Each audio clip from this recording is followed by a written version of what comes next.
tax legislation changes frequently, is often complex, and can be open to interpretation. Tax professionals therefore play a crucial role in providing up-to-date advice to individuals and businesses on the impact of taxes and how they can make the most tax-efficient decisions while still complying with the tax rules. In the Advanced Taxation UK and Variant exams, you are expected to be able to apply your technical knowledge and professional skills to provide technically sound and relevant information to individuals and businesses.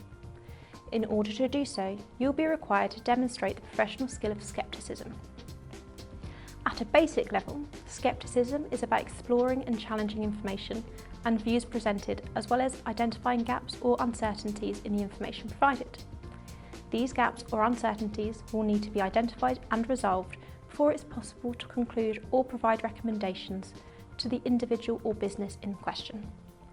With this in mind, there are two key ways in which scepticism will be examined in the Advanced Taxation exam. The first way requires you to challenge the expressed views or opinions of an individual, for example a client, or their colleague, family member or friend. You will be given clear direction where such challenge is required. For example, in the UK Advanced Taxation exam, a client may have been advised by a colleague that the annual amortisation charge to the profit and loss account on a purchased brand is fully deductible when calculating a company's budgeted tax-adjusted trading loss.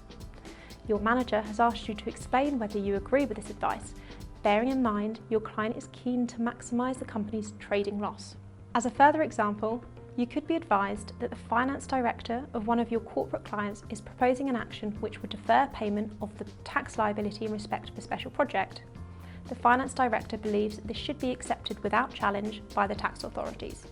Again, the question will state that your manager has asked you to discuss the opinion of the finance director and comment on the risk of challenge by the tax authorities. To gain the scepticism mark available here, you should demonstrate that you have considered the viewpoint presented by explaining fully why you do or don't agree with it, justifying your conclusions and identifying any counter-arguments or alternative treatments. Being asked to challenge an opinion or view presented doesn't mean that the view is necessarily incorrect. It's possible that you may agree with the view presented, and if so, you will still need to explain why you do. It won't be enough to say that you agree without any justification. The second way scepticism may be examined in the Advanced Taxation exams is that you may be expected to identify where there are gaps in the information provided, which will be needed before a final conclusion or recommendation can be reached. You may not always be alerted to the need to identify missing information, as you are expected to have sufficient technical knowledge to be able to identify this where required. For example, you may be asked to consider the availability of a specific relief. However, there is insufficient information to confirm all conditions are met. You should therefore state in your answer which information is needed before a full conclusion can be made. Scepticism will always be examined in Section A of the exam, and may also be examined in either or both of the Section B questions, depending on the nature of the question. The requirement will always specify which professional skills are relevant to the question.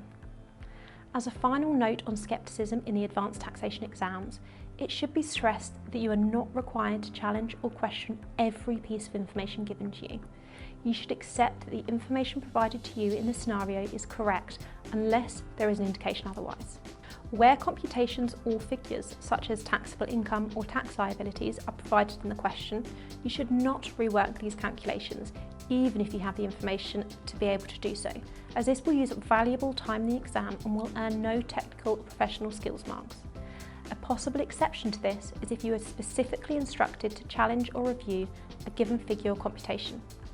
For example, you may be provided with a computation prepared by the client and given an indication that there are errors which need correcting. Make sure that you watch the rest of the videos in this series and use the ACCA practice platform to develop your answers in order to display good professional skills. Good luck with your studies.